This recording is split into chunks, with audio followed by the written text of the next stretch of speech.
Hello, and welcome to BNEWS Weekly. I'm Linda McNamee, in for Phil Gallagher. An accident involving an MBTA ride bus this week sent 4 people to the hospital.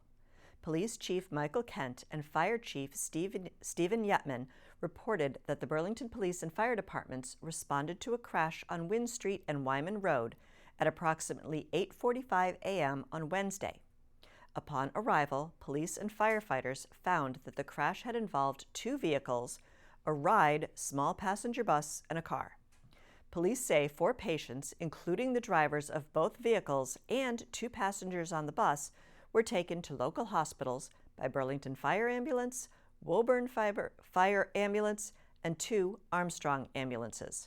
None of the injuries the patients sustained are believed to be life-threatening. The operator of the van is a 37-year-old Randolph man, and the passengers are Woburn women ages 37 and 61. The operator of the car is a 72-year-old man from Natick. A preliminary police investigation indicates that the driver of the car crossed the double yellow line and struck the passenger bus. The car driver was the sole occupant of that vehicle.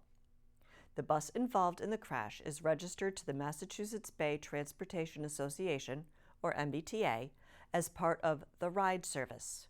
The RIDE is a paratransit service of the MBTA designed for individuals with disabilities that prevent them from using traditional bus routes, subways, trolleys, or other services. Woburn Police and MBTA Transit Police also responded to the scene. Traffic was temporarily detoured around Wynn Street while police and firefighters responded to the scene. The crash is under investigation by the Burlington Police Department. The Burlington Police Department called in a SWAT team to conduct a warrant arrest out of an abundance of caution on Monday morning. Chief Michael Kent told BNews that at 9:35 a.m., Burlington Police and the NEMLEC SWAT team arrested Patrick Litchfield, age 27, of Lowell, on 2 outstanding warrants. One warrant was a probation violation, and the other was for malicious destruction. Chief Kent said the department received a tip that Litchfield was possibly staying at an Evergreen Avenue residence and may have access to a weapon. Due to prior history, police leadership decided not to take any chances of creating a situation that could pose a danger to officers or the public and engaged the SWAT team. Litchfield was arrested without incident, booked at the Burlington Police Department, and transported to court. No weapons were found in his possession.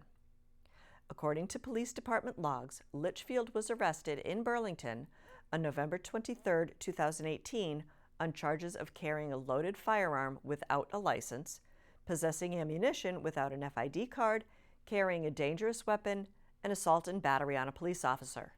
The arrest was made after his parents reported him for intoxication and requested assistance from police. Diners at Tavern on the Square on Tuesday evening got some special service. Members of the Burlington Police Department and Special Olympics athletes were on hand to help the waitstaff and meet with diners to collect donations during a Tips for Cops fundraising event.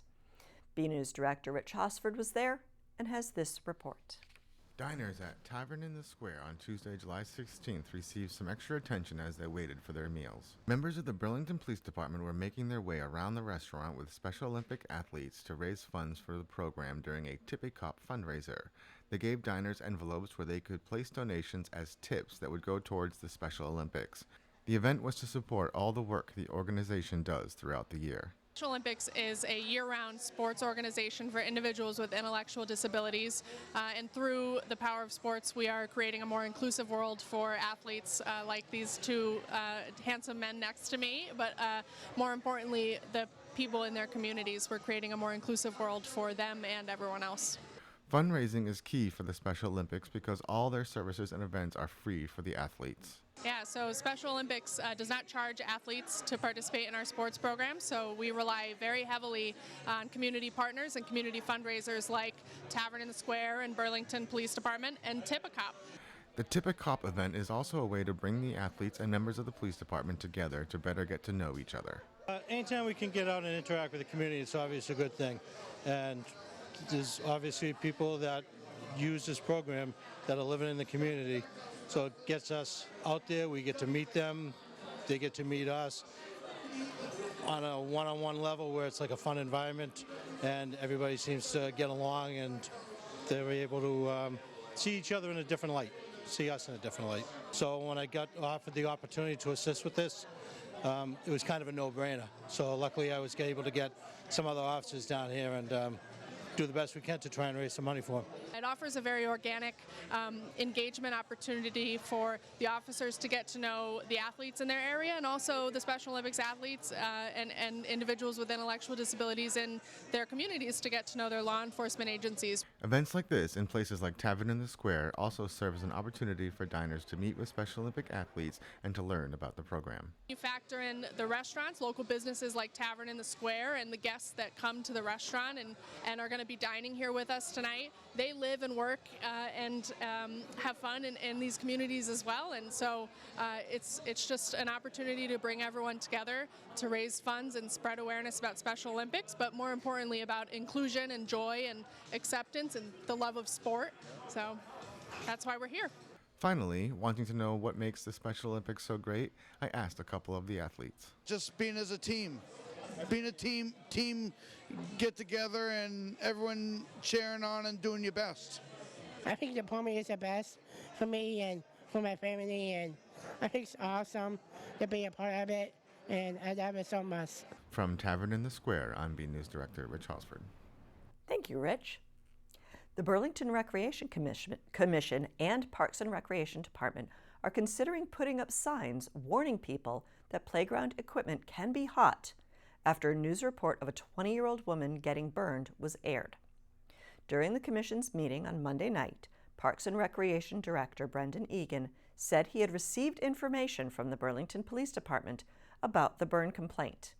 He said he attempted to reach out to the woman and her family to check on her condition and to identify the exact piece of equipment the individual was burned on. WCVB reports that Eva Eva's grandmother said she suffered burns after going down a slide at Wildwood Park on a hot and sunny afternoon that were severe enough to warrant an appointment at Mass General's burn unit on Tuesday. Egan said Monday night he still wanted to make contact with the woman and check on her condition. He also spoke to Commission members about the need to ensure people are aware of how much the sun can warm up equipment. He said they could put up signs that warn people that equipment in the sun might be too hot to use with bare skin. One of Burlington's larger liquor stores is about to get even bigger. On Monday night, the Burlington Board of Selectmen approved an alteration of premises for Total Wine & More that will allow them to expand into a neighboring site. Representatives from Total Wine said the plan is for the business to take over roughly 10,000 square feet of space currently occupied by CVS. The CVS is moving across the plaza to take residence in the former Booza Wine and Liquors, a site that will allow for a drive-up pharmacy. Robert Schaffer, general counsel for the Total Wine, said the property owner approached them to ask if they needed additional space. He said they had heard from customers that the aisles get too cramped during busy times, such as holidays, and that they accepted the offer. He said they could also use additional storage space. Schaffer said Total Wine will also offer an online ordering service to customers. They will be able to put in an order online and pick it up at a designated desk in the new space. After questions from members of the board, he assured them that everyone who comes to pick up an order will have to provide a valid identification and that the orders will be handed to customers by an employee and not left out for pickup. Schaffer said that with the expanded space, the business will need to hire more people to provide adequate customer service. He said he expects Total Wine to hire an additional 5 to 10 people. After the board approved the alteration of premises for the liquor license, they asked when the expansion might take place. Schaffer said that due to delays in the CVS project, he expects it to take place after the end of the year. Burlington resident Joyce DeLianis has sparked a social network to encourage kindness and charitable deeds. Connecting people in need with those who want to give, HELPIS has become a recognized and predominant source of charity in Burlington and beyond. BNews reporter Tad Stefanak went to speak with Joyce to learn more about the organization and has this look. This 4th of July, Burlington celebrated Independence Day, and Burlington's 2019 Citizen of the Year, Joyce Delianis. Her nonprofit charitable foundation, HELPIS, has had a growing effect locally, in Boston, on the state level, and is aiming to make a national contribution. A hairstylist at Delaria in the Burlington Mall. In 2009, Joyce began giving free haircuts to job seekers during the recession. What happened with that, it was my clients came forward, and many people, when they found out, were like within hours, how can I help? How can I help? And I said, wait a minute, there's so much good in here. There's so many good people that want to help. And I decided to promote the good. From her salon chair, Joyce created a journal where clients can list any resources or job opportunities they might have, and her clients in need can reach out. I didn't make this happen. The people made it happen. Over the last 10 years, HELPIS has expanded with contributions to numerous causes and shelters. In 2012, Joyce was honored at the Boston Garden by the Boston Celtics Hero Among Us. It was incredible. I never expected anything like, to be honest with you, and I'm always surprised when anything like that happens, like the Heroes Among Us, like here at the town. In 2016, HELPIS took its motivational goodwill to the legislative level, with the governor officially declaring May Month of Kindness in Massachusetts. The governor, the whole Senate, it was incredible. We got so much support that it was amazing, which I'm very grateful to all of them, actually. HELPIS' latest endeavor has been creating libraries of books for children in homeless shelters. I look and I said, wait a minute, what's missing from here? Books. It took a few months and I get the emails like, Joyce, you got the green light. I'm like, oh my goodness. The majority of the people that we are helping, they don't know I'm behind it when I go. The only thing they know that I do the haircuts. And that was a request from me. I don't want them to know I'm behind it because I really like for them to be comfortable. I don't want them to feel like they owe me nothing. I don't want them to feel like they have to say thank you. And it's so wonderful for them to share with me and knowing that I brought it. HELPIS has helped thousands with jobs, warm clothes, sneakers for sports, and is looking to take the May Month of Kindness nationally. I want to thank the people so much for being the opportunity for us to be able to create HELPIS, pass the law, and go for the national, and why not? Honestly, I believe in my guts it's going to happen. We can make it happen. It's all about the people anyway, and I think the power is in the people. And I'm very happy to be surrounded by so many amazing people. From HELPIS headquarters, I'm BNews reporter Tad Stefanak. Thank you, Tad. The Burlington Fire Department has a new person manning the phones to deal with emergencies in town. At Monday night's Board of Selectmen meeting, Town Administrator Paul Sagarino appointed Thomas Cardwell as the department's newest civilian dispatcher. The appointment was made at the recommendation of Chief Steve Yetman, who said the vacancy opened up after a previous dispatcher left the department to become a firefighter-paramedic in a different town. He said department leadership received many resumes and interviewed 2 people, finally landing on Cardwell for the position. Cardwell is a Burlington resident and graduated from Burlington High School in 2008. He has an associate's degree from Middlesex College in criminal justice and a bachelor's degree, also in criminal justice, from Salem State. Cardwell is currently enrolled in a paramedic program at Northern Essex Community College. He also currently works for Action Ambulance as an EMT basic supervisor. Sagarino made the appointment at the chief's recommendation, and the board voted to waive the standard 15-day waiting period on new hires. Burlington Board of Health invited representatives from Massachusetts Attorney General Maura Healey's office to talk to residents about human trafficking, the many forms it takes, how to spot it, and who to contact if they see it happening.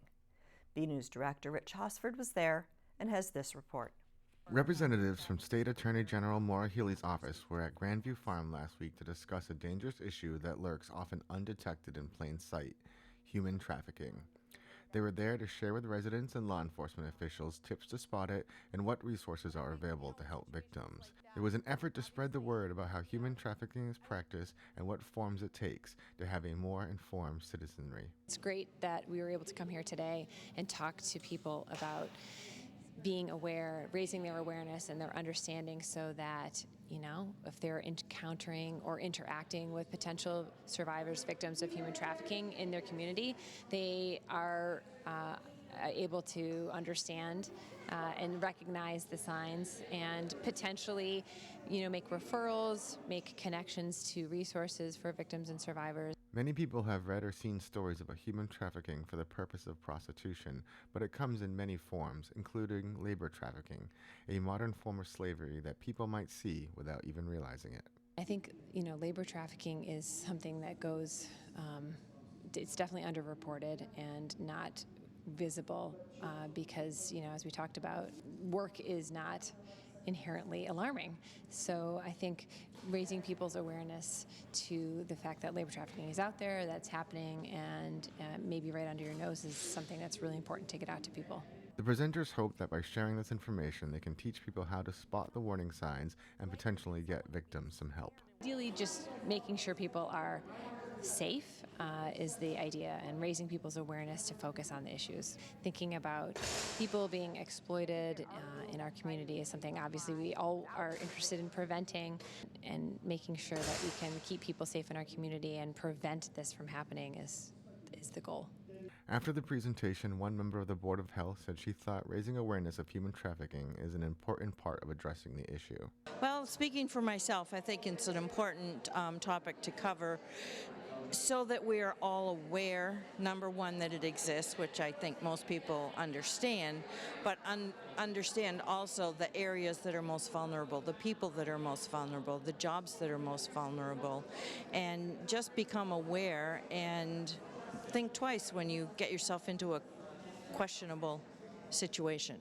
You can see the full presentation on BCAT soon. From Grandview Farm, I'm BNEWS Director Rich Hosburn. Thank you, Rich. The Burlington Department of Public Works has filled the Buildings and Cemeteries Superintendent position after the previous occupant, Richard Reed, passed away in June.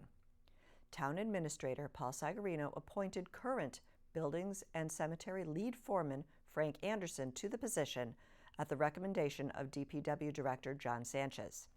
Sanchez acknowledged Reed's passing as he made the recommendation. I think we'll agree that the circumstances, I think all of us would have preferred for them to be different. The former Superintendent Rich Reed, we're really going to miss him. Very good friend, very good employee with the town, and unfortunately, we all know that he passed away recently. But we have to continue to work, and in doing so, we did post a position internally. We had 4 candidates within the department. We interviewed all of them. Sanchez said the position was posted internally and the department received 4 applications, and after interviewing all of them, they decided Anderson had the right experience for the job. Sanchez said he's been with the town since 2000 and possesses all the licenses needed for the job, and over the years he has accumulated a lot of experience, particularly related to building maintenance. Finally, Sanchez also pointed to the large number of DPW employees from all the different divisions who came to the meeting to show their support. The back of the room was lined with them. I'm also happy to see many members of our department here tonight, he said. We've had some hot weather, and BNews weatherman Peter Brown says to expect more in the week ahead. We go to him now for the full forecast. We'll also check out the community calendar with Maddie Shipka to see what's happening in Burlington.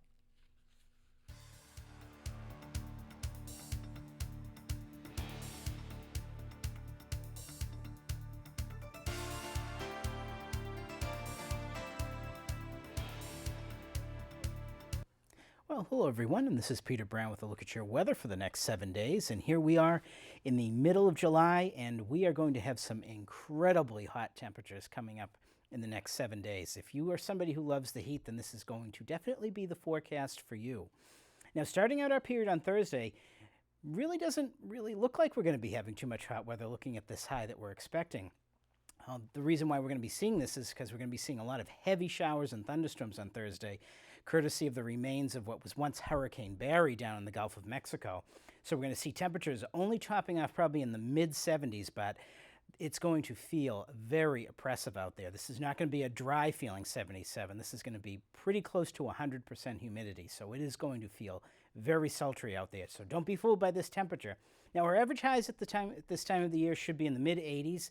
Now, this record high that we've set for on Thursday, by the time we get to Saturday, we will be at that number or probably a few degrees over it here in the Burlington area. I know it's hard to believe, but it looks like we are going to be taking a run at 100 degrees this weekend. And as we get towards the end of the period, look at this. Hard to believe that we're heading towards the end of July. And again, temperatures should still be in the mid-80s. And we're going to see temperatures probably by the end of the period that are going to be about seasonable or maybe a little bit over. So a little bit cooler than what we're going to be seeing over the next few days here in the Burlington area. And of course, days are nice and long, but they are getting shorter as we head towards August. So it's hard to believe we're going to be looking forward to that soon. Now, as we go ahead, I'm going to show you a map from the Climate Prediction Center and the National Weather Service that's going to be indicating what we're going to be seeing in terms of a heat index here in southern New England. Now, a heat index is what the temperature feels like when you combine the humidity with it. Now, this purple shading that we're seeing here for the Burlington area and actually most of the Massachusetts and the rest of southern New England, this is looking at extreme heat indices as we get into Saturday. So this is on the order of feeling like between 115 and 120 degrees outside. So factor in the temperatures near 100 or slightly over with very, very high dew points and humidity, and we're going to be seeing temperatures that feel like things that we really don't see too much here in the New England area. So please take it easy. If you have to be out there this weekend, it is going to be very hot. As we go ahead, we're going to take a look at some of that weather and the temperatures again that we're expecting for the next 7 days. And again, starting on Thursday, some pretty heavy rain and thunderstorms, maybe on the order of a couple of inches if you get caught in any of those thunderstorms from the remains of Barry. And temperatures again only in the mid-70s, but very humid out there.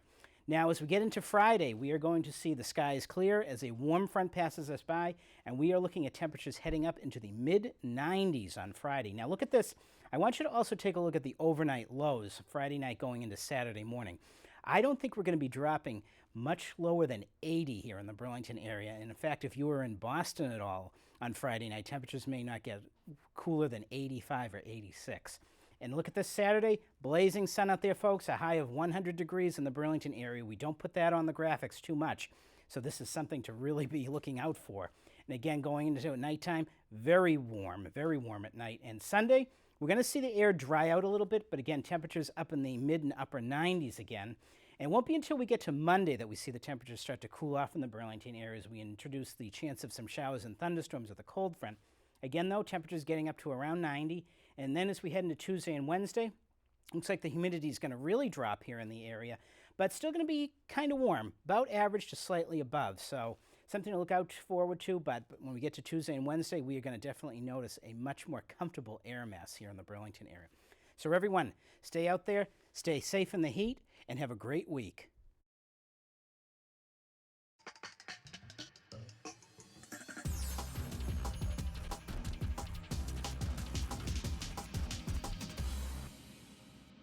I'm Maddie Shipka, and this is your community calendar. It's time to play the piano.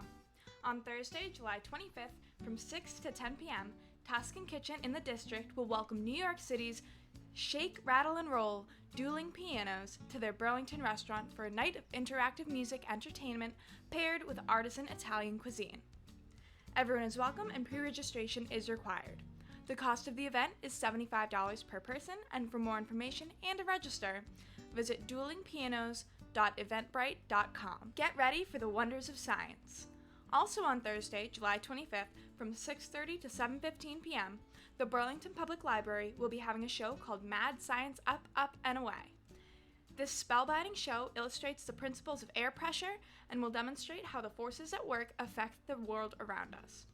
Everyone is welcome and the event is free. For more information, visit burlington.org or call 781-270-1690. Let it go, let it go.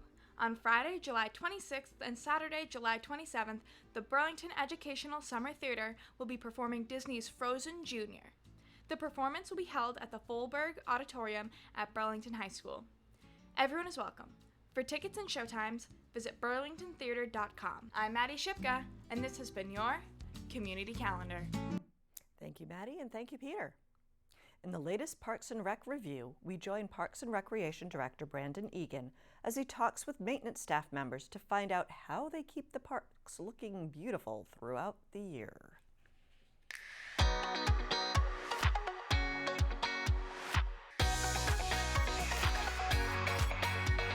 Hi, Brendan Egan, Director of Parks and Recreation, coming to you from beautiful Wildwood Park for the third installment of the Parks and Recreation Review in coordination with BCAT. This week we're going to focus on our parks maintenance staff and look at some of the jobs and tasks that they have throughout the summer and throughout the year. Some of these jobs never end. We're going to talk with the trash crew and the cutting crew and talk to them about what it is that they do every day and their responsibilities for making Burlington look great. So sit back, relax for the next couple minutes. You're going to be enjoying the sights and sounds of the Burlington Parks and Recreation Department maintenance staff. And who knows, we might even get a quick shot of Paul Ganley.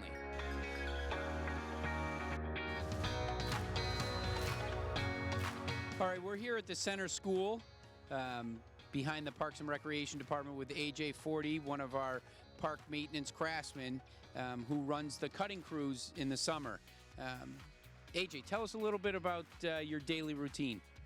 So my routine, mostly we have these small mowers we get in those tight areas that the big mowers that we have in our fleet can't get to. I mean, a lot of our job too consists of weed whacking. I have two great summer kids that work with me, and they really help me out a lot. It's very nice.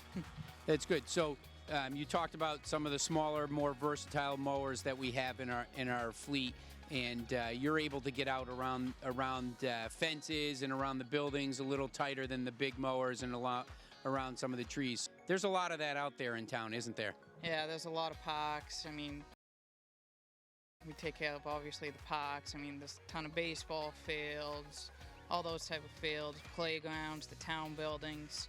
I mean, it's kind of nice doing what we're doing because we can look back at the end of the day and see, oh, wow, we cut that real nice. Ooh, that looks good. And then I'm sure people drive by and think the same thing. So at the end of the day, it's a pretty good feeling. They do a great job. So if you see the trim crew or any one of the other maintenance craftsmen out there performing their work around town, make sure you stop and say thank you, especially if you appreciate the work they do like I do. So thank you, AJ. Thanks for stopping by. All right, we're here at Wildwood Park. We caught up with one member of the trash and recycling crew that we have in the summer, Paul Ganley. How are you, Paul? Fine, great, good summer. Good summer, great. So Paul has worked for the department for 38 years. And he's shared in both the program division and the maintenance division. What is the big task daily for you guys? Picking up after the dogs. People don't always follow the rules when it comes to dog waste, so we do a lot of work picking up dogs. All right, how about the recycling? Do you find people are pretty good about recycling in our parks? Some people are, some people aren't.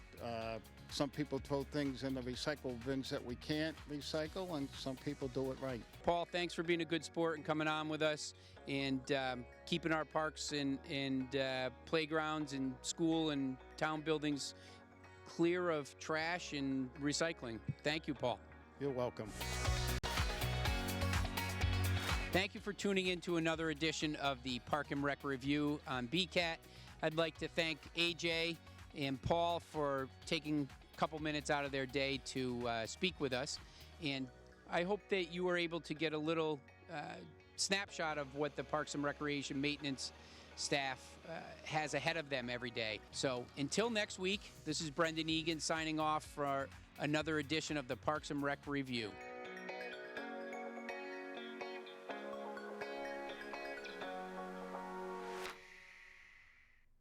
Thank you, Brendan. I think I want one of those mowers for my yard.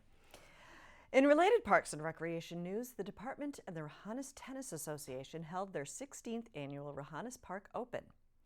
BNEWS reporter Robert Paris was there and has this report.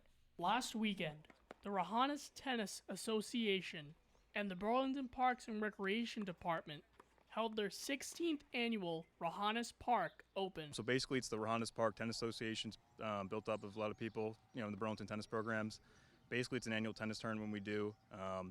The money goes to the Burlington High School tennis scholarship, so it's great for the kids, and it's a great weekend of tennis. It's usually every summer in July, and it's a great weekend of tennis. Luckily we got some great weather this weekend. So the tournament is a 2-day event with multiple tennis matches for children and adults. It's like a typical tournament. We start the early rounds off in the Saturday tournament, so like the championships, the semifinals, finals will probably be on Sunday morning, Sunday afternoon.